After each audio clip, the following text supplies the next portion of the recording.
Let me say at the outset, Director Sullivan, we thank you for participating in this hearing today and for enlightening not just us but the public in general about the important work of the Secret Service and to review some of the challenges that you've had in the past. This is a critical time for the Secret Service as the campaign season for 2012 for the presidency begins to heat up. In the last presidential election, then candidate Barack Obama reportedly received a record number of threats requiring him to get Secret Service protection earlier in the campaign cycle than any candidate in the history of this country. We now face a diverse array of threats from terrorist groups, lone wolves, deranged individuals, and others we may not even know about. We learned that dramatically last January when our dear friend and colleague Gabby Giffords was shot and 6 people killed in Tucson, Arizona. In what is sure to be an eventful election year, does the Secret Service have all the resources and support it needs to protect the candidates amidst a constrained budget environment? A question for you, Director Sullivan.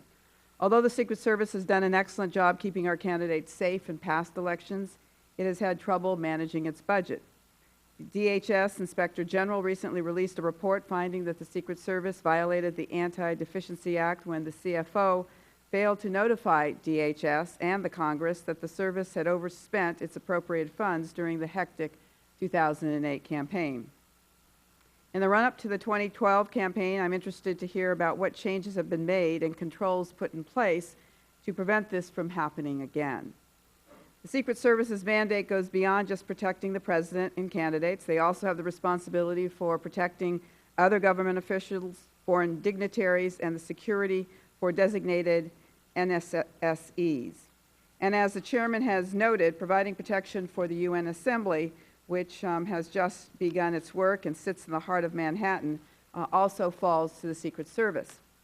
We are reminded by events over the past week with the sobering news of a credible threat surrounding the 9/11 10th anniversary that these events of special significance also face threats from actors and actions of terror. In addition, there are many events over the next year that the Secret Service must prepare for, including APEC Summit, the G20 Summit, and the Democratic and Republican National Conventions. It is critical that all of the Secret Service's protective activities are conducted with the appropriate planning, resources, and oversight.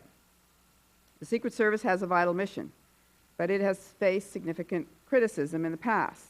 The Secret Service has come under fire from many, including the ranking member of the full committee, who points out that the service's poor history of promoting a diverse workforce and for several discriminatory practices it has been accused of in the past several years. And of course, the last time Director Sullivan testified before the committee, before my time on the panel, it was to answer to the much publicized White House security breaches. I'm looking forward to finding out if these issues have been addressed once and for all. I'm also eager to learn more about the Secret Service's other important mission, to investigate crimes against our financial institutions and maintain the security of our economy. At first, this meant the Secret Service had to protect our currency from counterfeiters. But the way we conduct business, from personal payments to transactions between large institutions, has drastically changed in the Internet era. And our economic security is threatened by a diverse array of criminal activity, from counterfeiting to credit card fraud to hacking. So let me underscore this last question. Does the Secret Service have the expertise and the resources it needs to keep up with the times and be effective as a crime fighter in this dynamic environment? The Secret Service is absolutely vital to our nation's security and prosperity, and I commend the men and women of the Secret Service for carrying out their work with diligence on 9/11 and every day of the year. Once again, I want to welcome you, Director Sullivan, and I look forward to working with the Secret Service to ensure they have all the necessary resources required to carry on this very important dual mission. And I yield back.